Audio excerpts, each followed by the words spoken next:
Perfecto. Hola, buenas noches, ¿cómo están?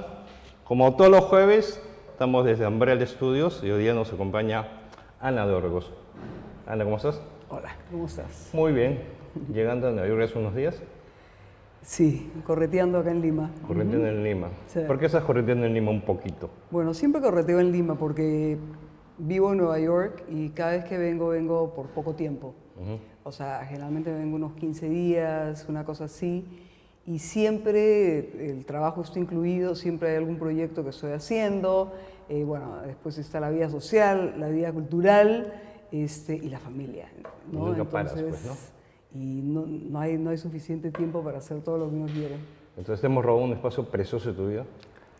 Pero, o sea, lo más precioso que estoy acá y que estoy encantada de estar acá. No, gracias a ti.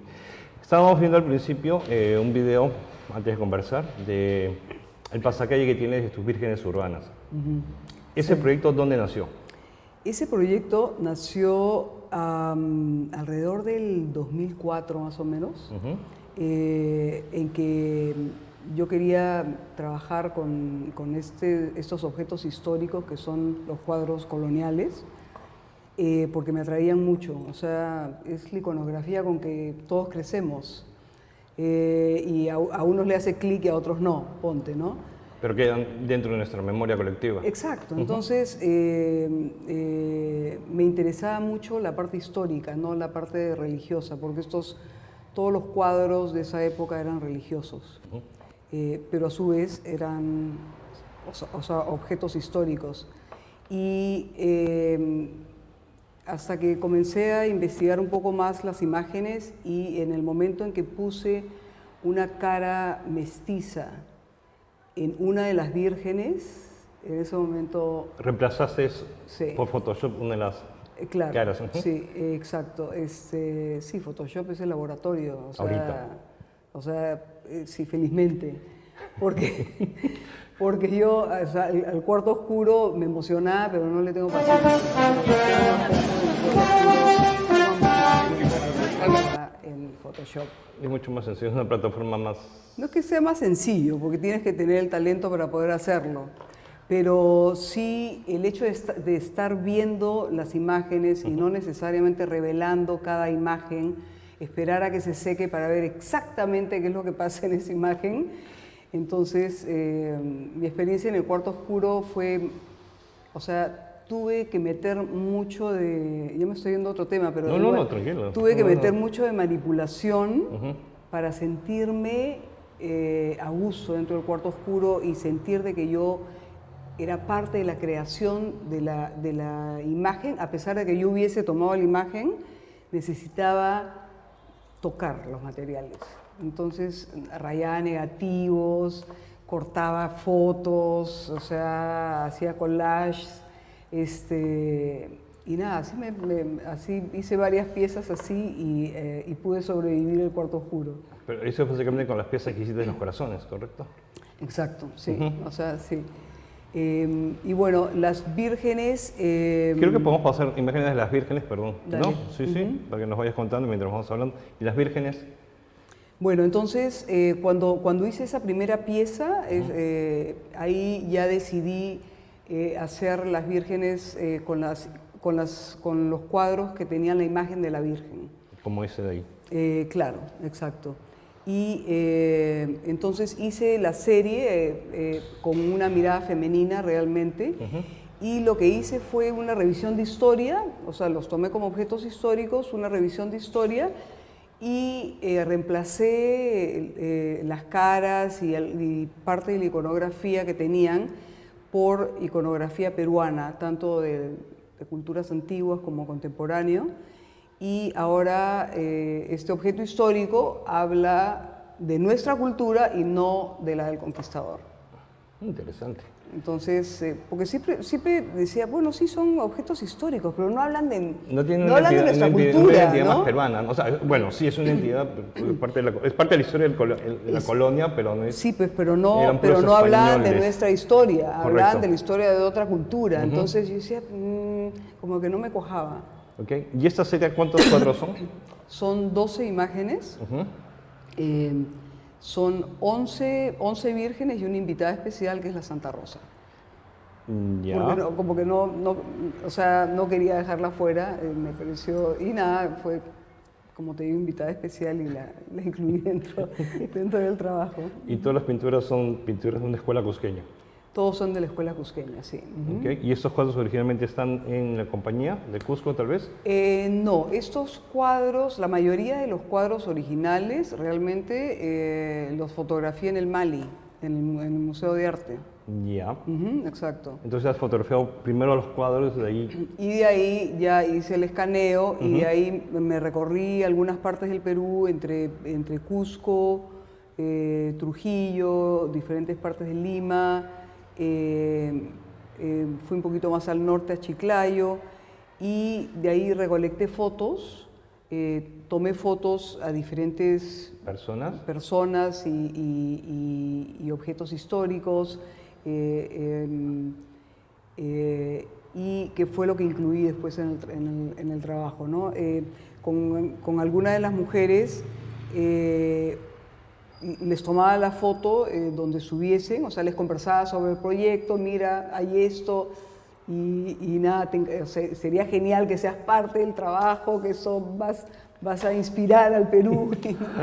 Y algunas otras sí las llevé a mi estudio, o sea que entre ambas cosas, digamos, recolecté toda esta serie de imágenes y después me puse a pegar imágenes, ¿no? ¿Cuánto tiempo te tomó este proceso? Ese proceso me tomó como 2 años. Me tomó como 2 años. Este trabajo además está acompañado de unos poemas al estilo Wambam Poma que describen al personaje. Estas vírgenes ya no son vírgenes de adoración, son mujeres de carne y hueso, ciudadanas que crean familias y que crean naciones, ¿no? Espérate,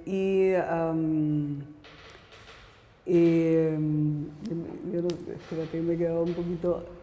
bueno, y de ahí hice las imágenes, pero también yo quería incluir el quechua en este trabajo. ¿Y los poemas están en quechua o están en español? Están en español, en quechua y en inglés. Okay. Y no los hice yo, por supuesto, o sea, pero pedí la colaboración de un poeta cusqueño fantástico que se llama Odi González. Además que él creó luego el departamento de quechua en NYU, en la Universidad de New York. Y siendo en ese momento la 6ª universidad en Estados Unidos que tiene quechua, que enseñan quechua, exacto. O sea, fue a raíz de... O sea, no, que entendí mal. Sí, no. Él, o sea, como referencia, él es, o sea, no solamente es poeta, sino hizo su doctorado en idioma oral quechua y es el que o sea, es profesor de quechua en la universidad.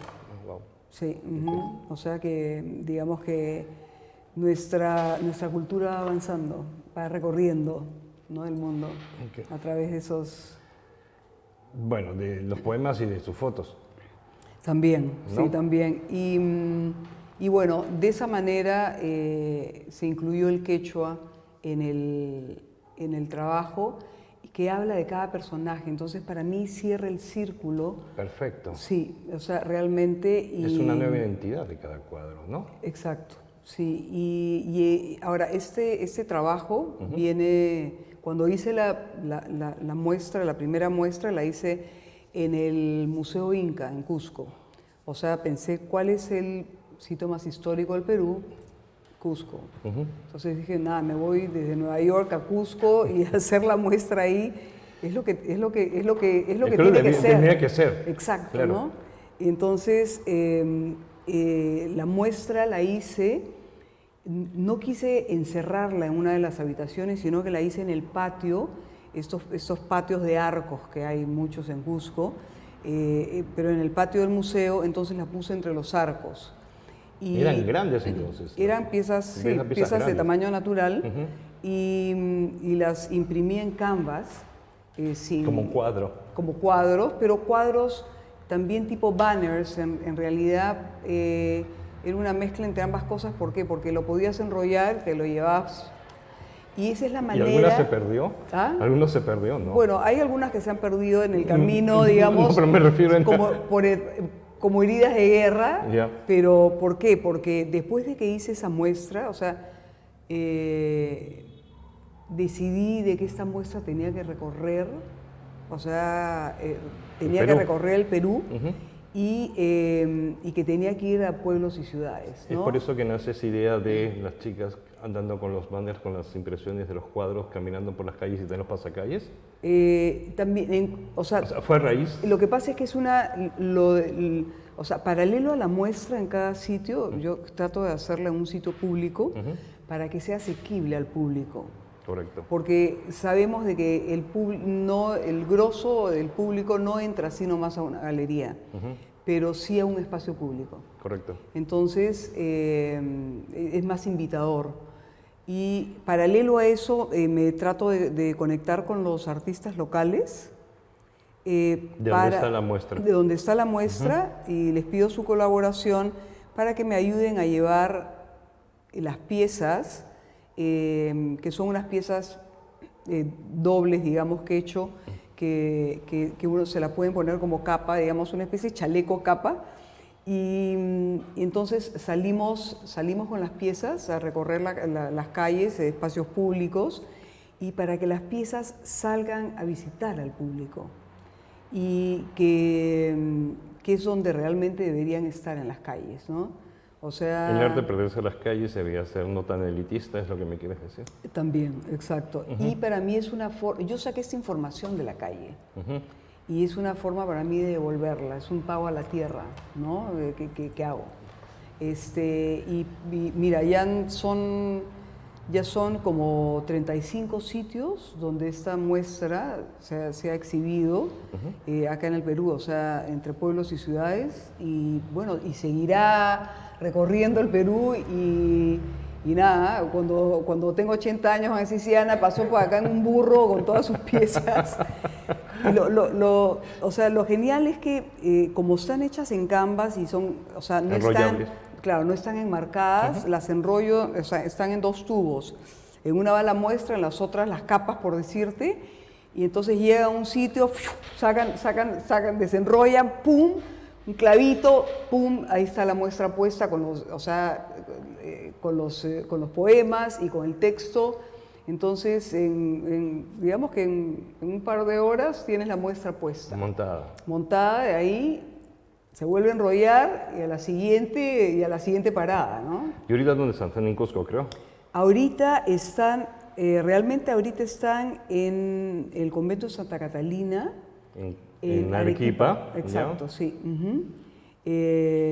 Todavía no tengo la próxima parada de alguna de ellas. ¿Y eso perdón que te interrumpa, ¿hasta cuándo van a estar en Santa Catalina?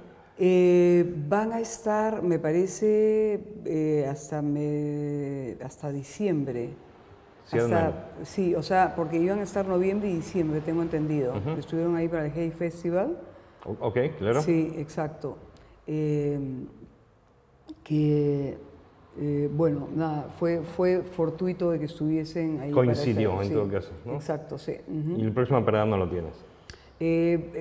Parte de las piezas van a ir a México, a Sonamaco, a esta feria de arte, en la que van a hacer su aparición en México, y que espero que se queden por ahí un buen tiempo. ¿En México? En México, sí. Que a la vez van a estar acompañadas de un nuevo proyecto que estoy haciendo que se llama Proyecciones Feministas. ¿Qué es lo que estás viniendo a hacer ahora y por eso estás tan... Exacto. corriendo sí, tanto? Exacto, sí. O sea, tomando fotos todo el día, tengo la suerte de tener a mi lado tantas artistas y tantas amigas que son... O sea, vente a tal hora, necesito tomarte una foto, y pum, ahí se dan con la sorpresa de lo que es y ya están dentro del proyecto, ¿no? Entonces, sí. Tienes que estar en Maco para finales de enero, me contabas. Para finales de enero, sí. Okay. ¿Y qué es lo que más o menos estás desarrollando con este proyecto? Es un trabajo que tiene que ver con las marchas de protesta feministas sobre los derechos de la mujer.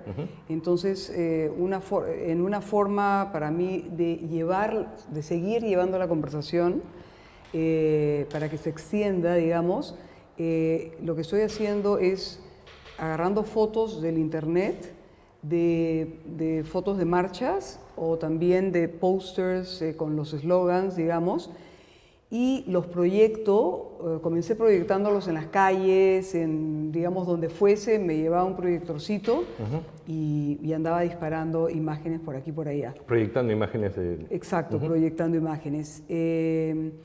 Y ahora estoy haciendo retratos, proyectando estas imágenes sobre mujeres y tomándoles una foto, digamos, de esta proyección, ya sea dentro de la misma imagen que proyecto o tomando una parte de su cuerpo y proyectando sobre esa parte, ¿no? Entonces, de ahí sale un retrato.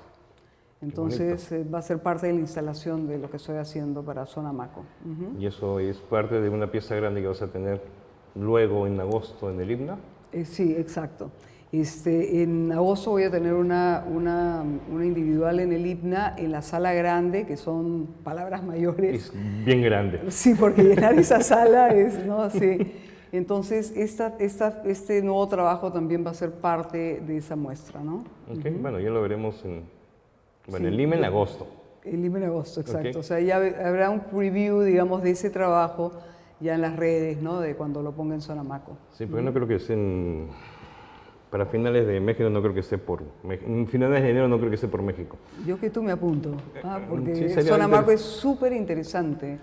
Es una feria bastante grande, dura 5 días, pero hay una parte de arte contemporáneo, otra de fotografía, otra de diseño, ¿no? O sea, es una... Huge. Es bien power. Sí. Ok, yeah. Sí, vamos a ver. Pero ¿quién se queda acá haciendo los live? Ese es el problema. Desde allá, pues. Desde allá, buena idea, claro, pues. Te acompaño allá si quieres. Y ya, si lo logro, estás comprometida. Ya, perfecto. Me contabas que uno de tus cuadros de las vírgenes entró al Museo de Chicago, ¿es correcto? Y, o sea, ha entrado realmente al National Museum of the Women in the Arts en Washington, D.C. En Washington, me equivoqué. Exacto, sí. Lo cual para mí ha sido un honor y ha sido un orgullo, porque creo que si alguna vez quise entrar a algún museo... sí entrabas, pero una pieza tuya. Que me hubiese encantado ser parte de la colección de ese museo, era de este museo. Y realmente no fue porque yo lo propicié, sino porque un coleccionista tenía una de mis piezas y quiso donar su colección al museo, y el museo escogió 2 piezas de su colección. Solo 2 piezas. Y una de ellas fue una de mis vírgenes. ¿Y cuál de las vírgenes será? Es la Virgen de la Trinidad. Ya. Que es una en que, bueno, está la cara de esta mujer con 2 niños a los costados, ¿no?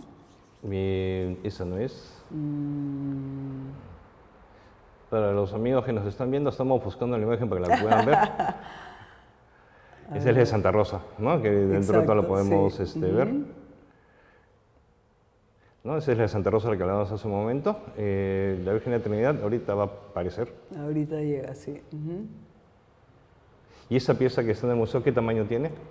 Es una pieza mediana, más o menos de 40... Esa. De 40 centímetros, esa de ahí, sí.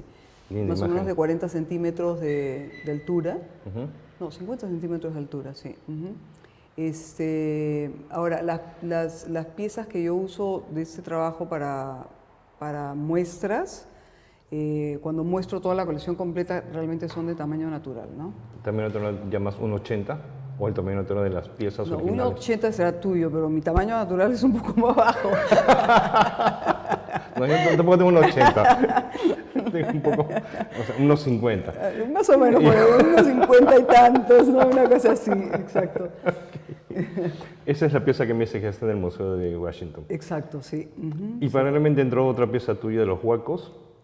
Sí, que ese es otro trabajo que he hecho, lo inauguré hace 2 años, y se llama ¿Y qué hacemos con nuestra historia? Correcto. Que fue todo un cuestionamiento de qué hacemos con nuestros objetos históricos, ¿no? Cómo los adaptamos a nuestra vida contemporánea.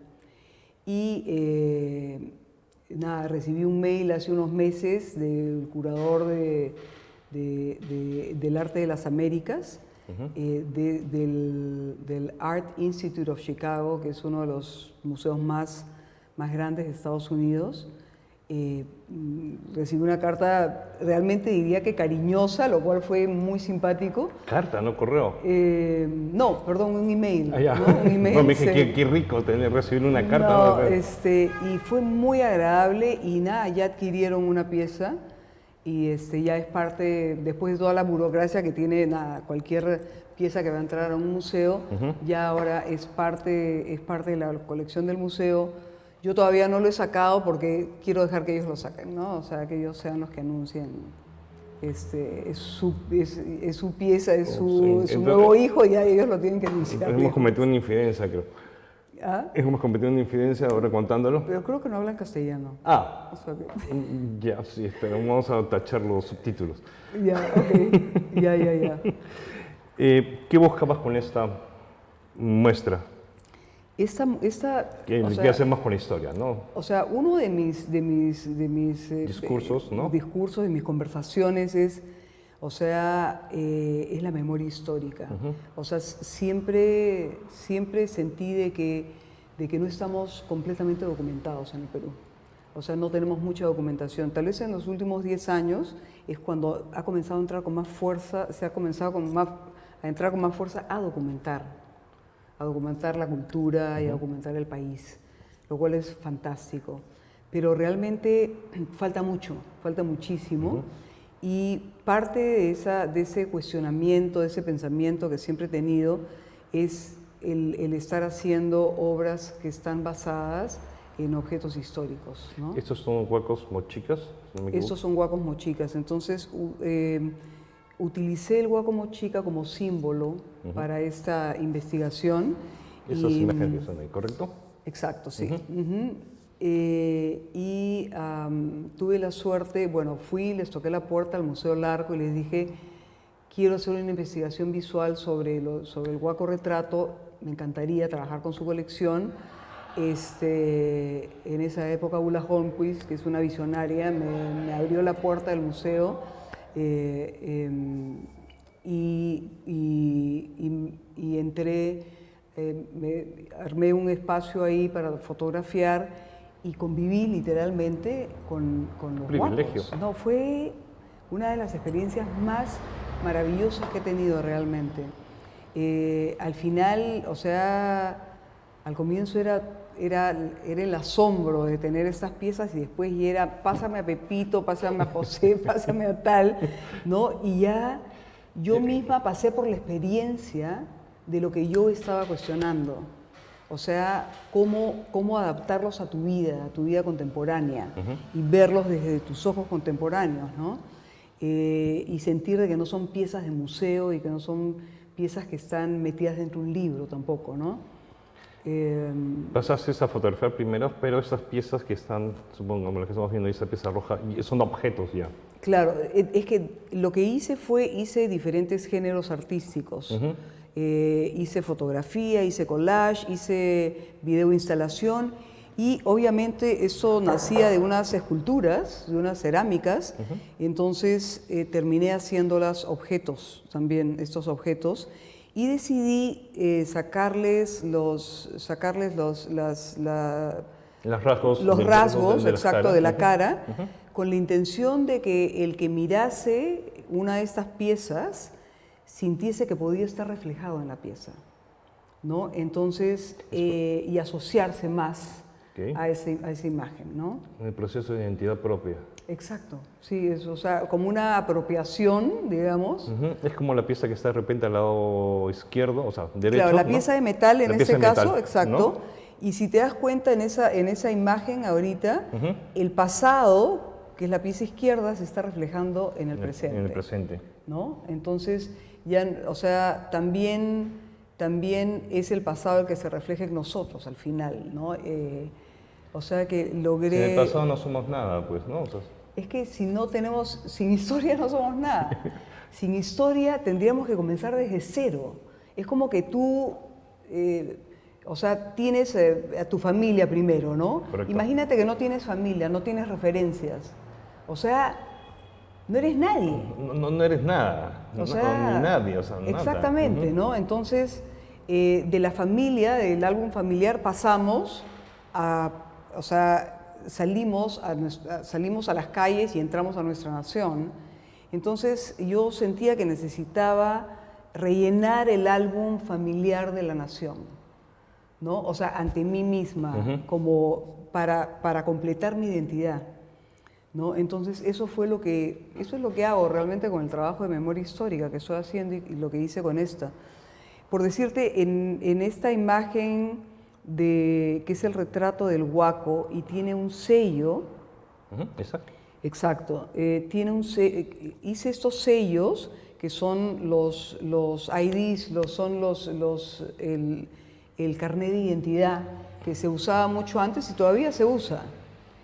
No todo es digital. Hay cosas físicas. O sea, hay todavía. cosas físicas todavía. Claro. Entonces, a cada uno le hice un carnet de identidad. O sea, a cada huaco, como si perteneciesen, por decirte, al colegio Pachacute, o sea, a la Universidad Atahualpa. Okay. ¿Por qué? Porque detrás de cada huaco había una persona. El tema de... Una persona tal como somos nosotros. Entonces, no es un objeto. No es solamente un objeto, es una representación. Ves tú, si quieres, el selfie de esa época. ¿Me entiendes? O sea, ya por ponerlo solamente en términos contemporáneos. Muy buena analogía, sí, claro. ¿No? Entonces, al ver esa imagen, lo que quiero es que la gente sienta de que la historia no es algo lejano. La historia somos nosotros. O sea, que vamos a hacer esa historia para los que vienen después.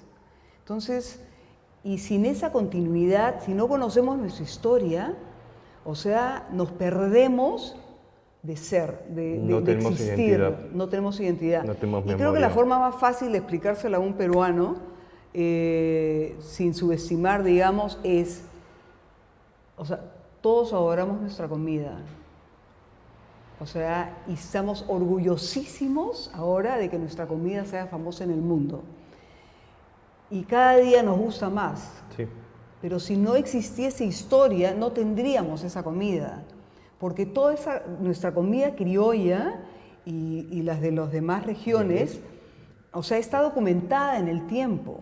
Y se viene, y alguna gente... Viene de generación en generación. Exacto. Y hay algunos, o sea, los cocineros, o sea, ahora la están,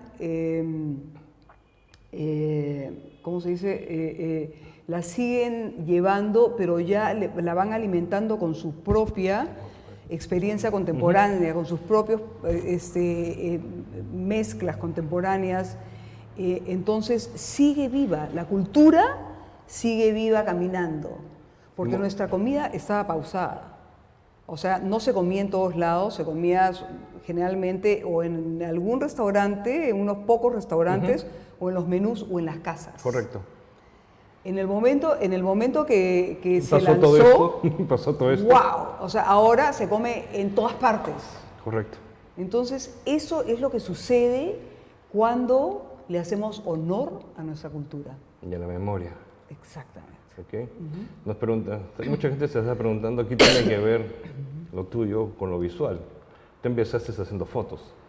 Claro, la fotografía es mi base. Siempre voy a incluir fotografía, pero hay historias que necesitan ser narradas con diferentes instrumentos. Entonces yo agarro todo lo que necesite para poder contar la historia que quiero contar. Entonces de ahí han salido videos, han salido esculturas, ¿no? Y textos y bueno, todo lo que se pueda para contarla, ¿no? Exacto.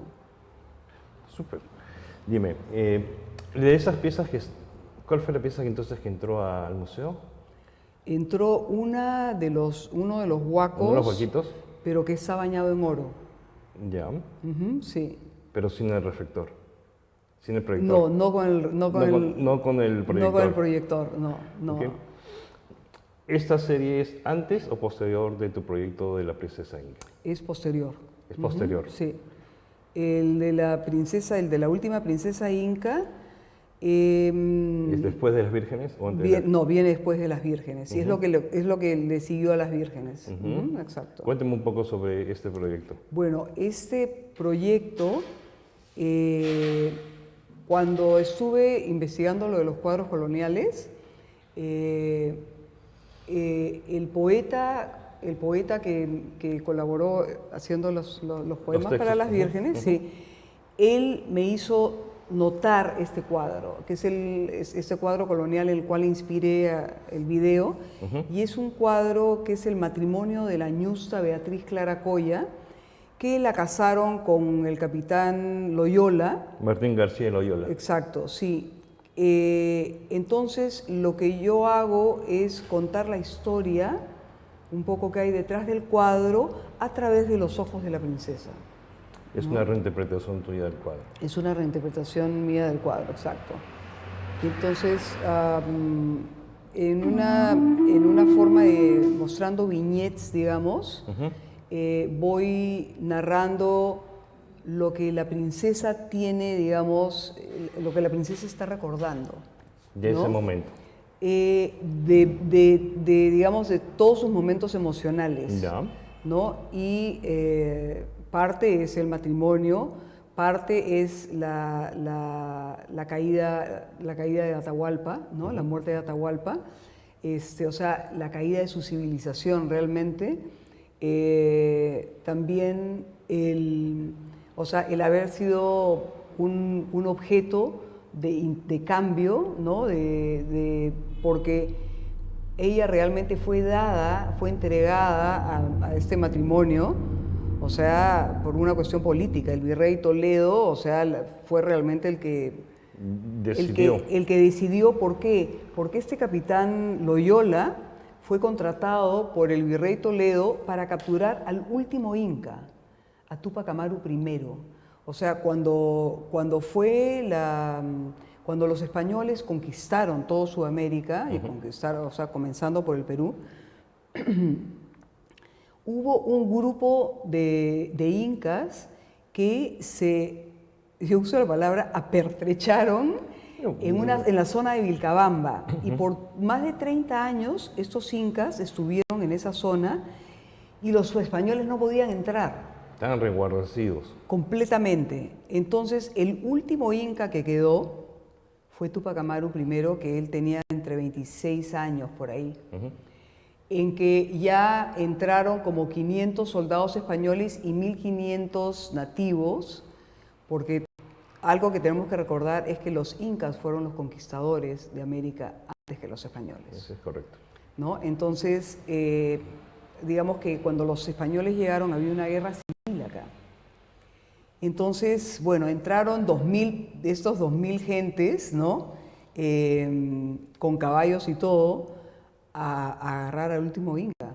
O sea, y fue fatal, ¿no? Efectivamente. Lo atraparon. Lo atraparon, o sea, a la mujer, su mujer estaba esperando bebé, digamos, le rompieron la barriga de un espadazo, y a él se lo llevaron caminando, arrastrando más bien, hasta Cusco, donde le hicieron un juicio sumario y lo mataron. Y esto sale en las crónicas de Guamán Poma. Y sale como el pueblo lloró a Túpac Amaru, porque realmente esa fue el símbolo de la caída total. Se fue la esperanza, digamos, de todo el imperio. Exacto, de poder recuperar el imperio de nuevo, ¿no? Sí. Entonces, cuadro. Esta princesa era sobrina carnal de Túpac Amaru, o sea, de uno de los hermanos de Túpac Amaru, de Zaire Túpac, y ella era la gran heredera de una gran fortuna, ¿no?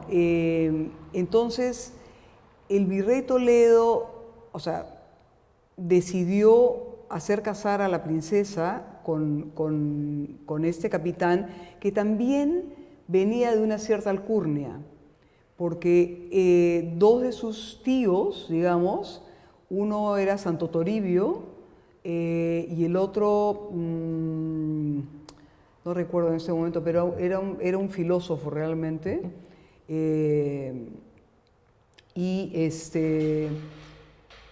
bueno, de una manera en que España entre, digamos, dentro de la civilización inca, de una manera más formal, más correcta. Este matrimonio sirvió para eso. Y simbolizaba eso. Simbolizaba eso, exactamente. Ya la ve, o sea, y bueno, y la princesa, después de este matrimonio, bueno, o sea, se casaron y él se fue ella también fue a vivir a Chile, porque él fue mandado como virrey de Chile, hasta que los nativos lo mataron allá. Entonces la princesa regresó y después la mandaron a la hija, perdón, de la princesa, la mandaron a España. O sea, realmente a toda la mayoría de la nobleza inca la sacaban. La sacaban exactamente, del, sí. del Perú. Cuando mataron a Túpac Amaru I, a casi toda su descendencia la llevaron a España, ¿no? Okay. Que era la forma de romper, o sea, los vínculos y evitar de que hubiera un levantamiento, una rebelión, exacto. Una rebelión, todo lo que sea. Me contabas, nos salimos un poco del tema, pero súper...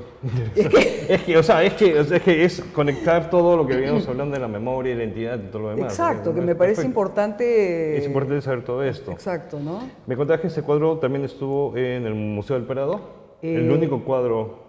El único cuadro colonial que se ha exhibido en el Museo del Prado ha sido el cuadro del matrimonio. Exacto, sí. Creo que sí lo tienes, pero Freddy. ese fue el que le pertenecía ya a Osma, el que se mostró en Arco, o sea, en España. Es una... Lo que pasa es que el cuadro original no podía entrar en el avión porque era demasiado grande. Ese de ahí, ¿correcto? El que está al lado derecho. Claro, que ese fue el original. Entonces, el cuadro que fue el que está en Osma, que es muy lindo también. Que es una réplica, no sé si estoy... Lo que pasa es que en esa época, la forma de crear las imágenes para las noticias era pintando cuadros. Entonces, por eso es que hay no sé cuántos réplicas, por decirte, de una virgen, de tal otro cuadro. Igual sucedió con este cuadro de acá. Ya. ¿No? Entonces, porque todos esos cuadros también vale decir de que, o sea, fueron parte de una de las campañas de publicidad más grandes que han habido, porque fueron utilizadas por los conquistadores. Los cuadros eran utilizados por los conquistadores para cementar su cultura en toda Latinoamérica. En la nueva colonia, ¿no? Y era su forma de impartir, digamos, la usanza que deberían de tener los nativos. Entonces, nada, era una campaña de marketing brutal. De esa época. Exacto, sí.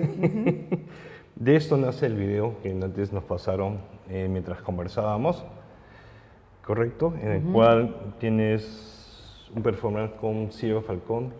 Bueno, este video lo envié a algunos festivales. Ganó un premio, ¿correcto? Ganó en el Big Apple Film Festival, en de 2015, ahí en el 2015, en el California Women's Film Festival. En el 2016. Y tuvo una ¿cómo le llaman?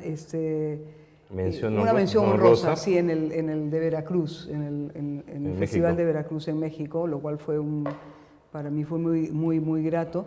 Y de ahí, acompañada de otros elementos, hice esta muestra en el Museo de Osma. Me dieron un espacio bellísimo. Se hizo esta muestra con el que sigue siendo director ahora, Pedro Pablo Alaiza, y que tuvo la gran idea de hacerlo en uno de los edificios. El Museo de Osma tiene dos casas. Dos casas grandes. Entonces, la chiquita es más, la primera tiene la mayoría de su colección, y en la de atrás, o sea, la abrieron para que yo pudiese poner esa muestra. Y fue un espacio bellísimo para poner esa muestra, ¿no? Entonces, el espacio como que le hacía honor también al video y a todo lo que se mostró adentro, ¿no? Y ponerlo en su contexto, en ese contexto fue perfecto. Ahora, cuando hice esta muestra ahí, que nada, yo estaba fascinada con el espacio, pero también me di cuenta que esta muestra, así como las vírgenes, tenía que llevarla afuera. O sea, yo estaba agarrando una historia que le pertenece a todo un país, ¿no? Entonces no podía volver a llevarla a un espacio cerrado, que sí puede estar, ¿me entiendes? Pero yo necesitaba sentir que estaba recorriendo su país de alguna manera y decidí hacer esta prueba de proyectarla directamente sobre las estructuras de una huaca, y escogí a la huaca más guapa de todo Lima, que es Mateo Salado, con Pedro Espinosa, que es un fantástico arqueólogo y director y gestor cultural. Y entonces hicimos esto y ya lo convertí en un espectáculo, acompañándolo con un pequeño concierto de esta magnífica cantante lírica andina, Silvia Falcón. Sí, linda voz. Y con una performance de danza de Miriam Serna, que es la actriz del video, ¿no? Entonces, este espectáculo ha recorrido ya, bueno, la huaca de Mateo Salado, ha estado también en el santuario de Pachacamac. Y prontamente, este año que viene, en 2020... ¿Estás viendo dónde va? Bueno, tengo ya conversaciones con la huaca del Brujo, donde está la señora de Cao, y sería ideal de que termine en Cusco, en el Coricancha, ya que la princesa es cusqueña. Será la lindo. Princesa nació en Cusco. Entonces, para el bicentenario, pues. Entonces, claro, y estoy haciendo todo esto se está filmando, se está haciendo un documental para hacer un especial de televisión para ser pasado acá en el Perú y afuera también, ¿no? O sea que, nada, esos son los grandes sueños, digamos, con la... Bueno, no es grandes sueños, o sea, es... Bueno, sí, o sea, hay sueños que pesan un poquito más que otros, pero son muy satisfactorios. Bueno, podemos soñar, ¿no? Pero, o sea, a fin de cuentas, no sabes dónde terminan. Exacto. O sea, y espero que termine visitando otras culturas en el mundo realmente este espectáculo. ¿Qué es tu idea? Sí, es mi sueño. Es tu sueño. Exacto. Un sueño más que una idea. Ajá, exacto, sí. Si retrocedemos en el tiempo y hablamos de Directo al Corazón. Esa es una muestra muy, muy linda. Yo creo que para cada artista, para cada fotógrafo, las series que uno saca son la conversación que uno tiene y son las cosas que uno vive, las cosas que uno quiere transmitir, ¿no? Y a veces son vivencias bastante personales, ¿no? Y esta muestra de Directo al Corazón fue tal vez la primera muestra que tuve que tenía que ver con cultura, con nuestra cultura. Fue la primera. Sí, entonces decidí recolectar frases que tenían que ver frases populares que tenían que ver con el corazón y mostrar este concepto, cómo el concepto, del corazón real se había transmitido popularmente, ¿no? Entonces hice estas piezas. Eso lo hiciste en fotografía. Eso fue en fotografía. Pieza fotográfica. Fotografía. Cuando todavía no pasabas a lo que estabas desarrollando ahora. No, sí, exacto. No, todavía no existía lo digital y entonces hice estas piezas en el cuarto oscuro y me di el gusto de rayar el negativo. O sea, no sabes el gusto que tuve. Entonces escribía... O sea, rayaba los negativos, y bueno, tenía que hacer varios negativos por si acá se me pasase la rayadura a un sitio donde no debía estar. Y también escribía en el papel fotográfico. Y descubrí que si yo escribía antes en el papel fotográfico, la escritura de lápiz... Se borraba del carbono, con el agua. A la hora que lo metes en el agua... En el revelador. En el revelador, perdón. O sea, se salía la capa, el carboncillo, y servía como filtro, entonces se quedaba la escritura en el papel blanco. Entonces me ideé 500 juegos, o sea, con los papeles, el mismo, me acuerdo que una vez limpiando, o sea, porque tienen que tener un baño de agua, las fotos, ¿no? Al final, después de haber pasado por el revelador y el fijador, y la estaba lavando con la ducha, o sea, todos los baños de mi casa estaban tomados, ¿no? por el trabajo. O sea, tenías el cuarto oscuro en tu caía casa. La ducha, ¿no? Desde arriba hacia el papel, o sea, hacia el papel. Y justo a una que se llamaba Ataque al Corazón, donde hay unos soldaditos que están atacando el corazón, se hizo hueco con la fuerza de la presión. Entonces ahí ya decidí no usar la ducha porque si no iba a romper todos los papeles.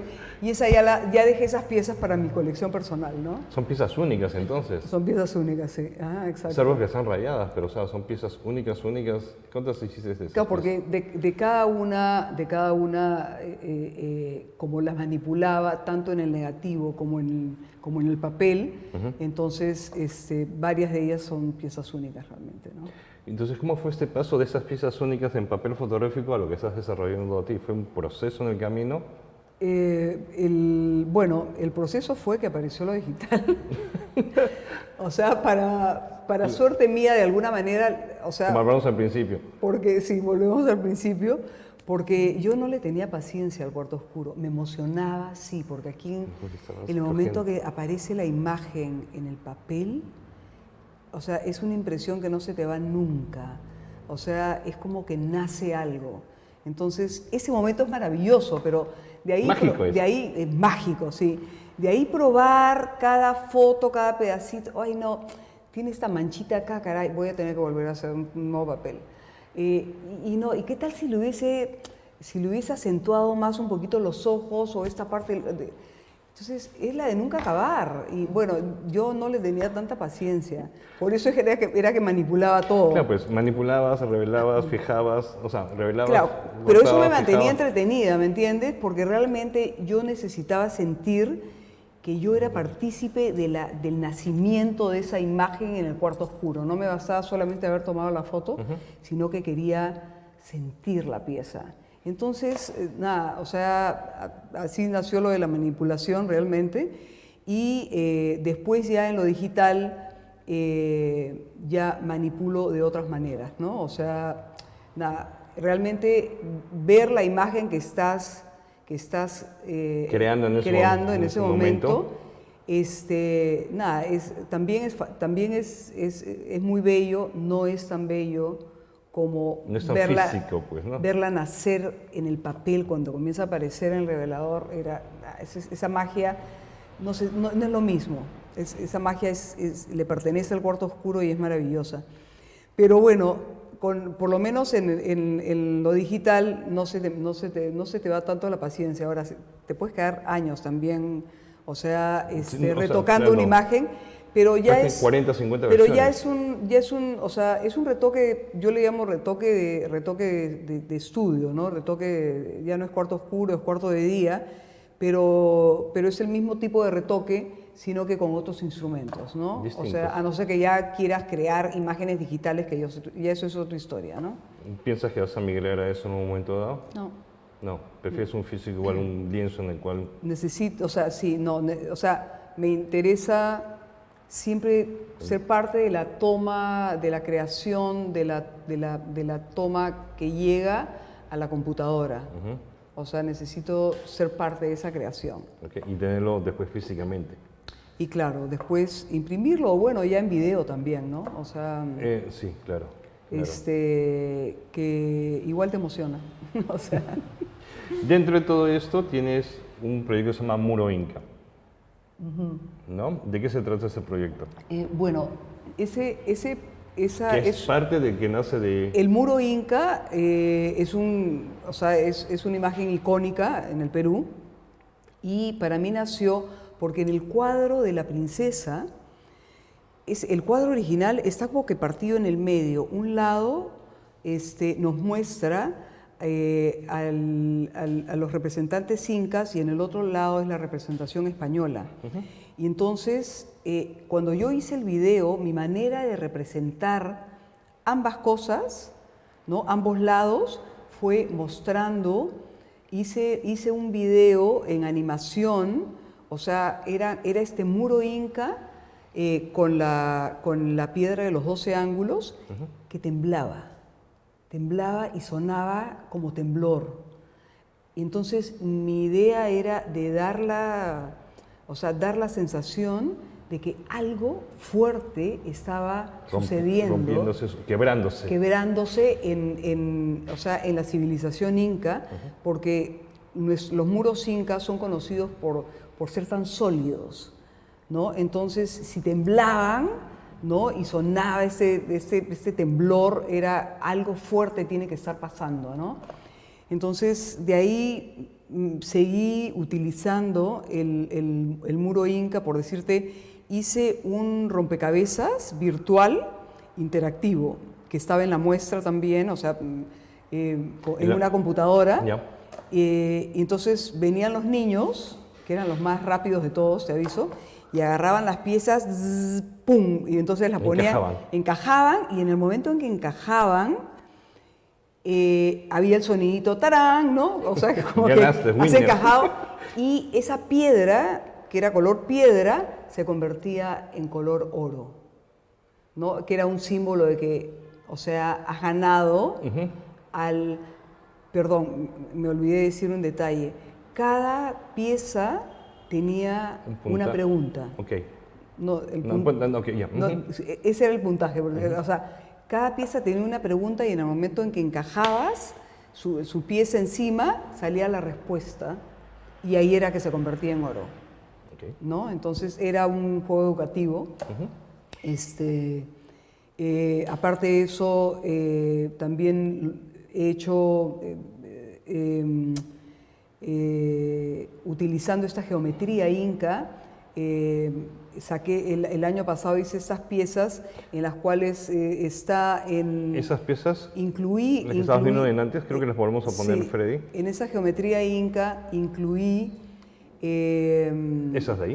Incluí los posters chicha, que es parte ahora también de nuestra cultura contemporánea, exacto. Entonces hice esta fusión entre los tiempos, ¿no? Incluyendo estos dos tipos, este encuentro, ¿no? Que es el mismo muro inca donde está la piedra de los 12 ángulos. Exacto, sí. O sea, cada pieza que me cuentas es una... Claro. Yo decidí cortar en algún momento, o sea, claro, ¿no? Porque el muro es claro, sí, exacto. Y me quedé con las piezas que tenía alrededor, ¿no? Entonces, y también, o sea, nada, estoy para la muestra que pienso hacer en agosto en el IPNA, también tengo una instalación de un muro inca, ¿no? ¿Y más se puede jugar? Exactamente, va a ser interactiva, sí. Sí, interesante. Pero interactiva manual. O sea, vas a poder tocarla y... A eso me refiero, o sea, por eso es, ¿no? Sí, no, lo que pasa es que el anterior fue el rompecabezas virtual, que ahí ya era digital, ¿no? Sí. Qué interesante. Entonces, en esta muestra de agosto vamos a tener el muro inca, vamos a tener las vírgenes. ¿Todo? Todo, no todo. Es como una retrospectiva, tal vez. Es una selección de trabajos, ¿no? Hay algunos en que voy a hacer reinterpretaciones de los trabajos que ya, como los había mostrado antes. Voy a hacer nuevas instalaciones y también va a estar este trabajo que voy a mostrar en Zona Maco de proyecciones feministas. ¿Y trabajos como partículas, pared invisible, van a estar? Pared invisible va a estar montada de una manera fantástica, o sea, bueno... muy urbana, muy estructural, con andamios y demás, ¿no? No todos los trabajos van a entrar, porque gratamente me he dado cuenta que tengo más trabajos que el tamaño de la sala, ¿no? Pero tampoco se puede estar rellenando, ¿no? O sea, además... Que tienes un espacio... Sí, y además que, como te digo, van a haber piezas que voy a reinterpretar para el espacio del ICNA especialmente, ¿no? Claro, porque cada muestra necesita una curaduría especial por el espacio. Claro. ¿No? No puedes llevar una misma muestra a otro lugar si no tienes... No, además que es interesante, volver a reinterpretar una obra tuya. Esa de La pared invisible la mostré en el Instituto Cervantes Español en Nueva York y me dieron la casona para que yo la intervenga. Entonces, esta obra la volví a reinterpretarla de diferentes maneras y tomé, por decirte, este instituto. Tomaste la casa. Tomé la casa por asalto. Literal. Sí, y fue genial. O sea, es realmente, es muy divertido, yo creo, para un artista volver a retomar una obra y adaptarla a otro espacio. Claro, porque igual ha pasado tiempo y has madurado tu trabajo, entonces le puedes dar un vuelo distinto. Exacto, sí. Sí. Interesante. ¿Tus padres son de...? ¿Tu papi es de Trujillo? Mi papi era trujillano, o sea que mi corazón es trujillano también, sí. Por eso porque todo lo demás es de Lima. Entonces, pero ese no es el motivo por el cual quieres llevar al museo de... No, donde la señora de Cao. Sí, ¿ese es un motivo?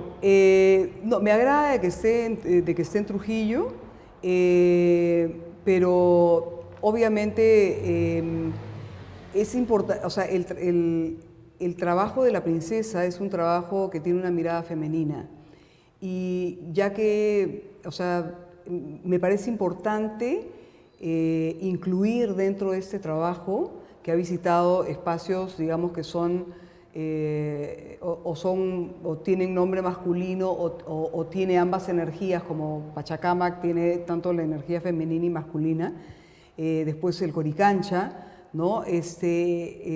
Incluir a este gran ícono que es ahora la señora de Cao, ¿no? O sea, que representa a la mujer peruana en la historia también, ¿no? Es por eso, básicamente, no porque eres trujillano. O sea, digamos que mi corazón trujillano se alegra de que efectivamente la señora de Cao es trujillana, ¿no? Como chica.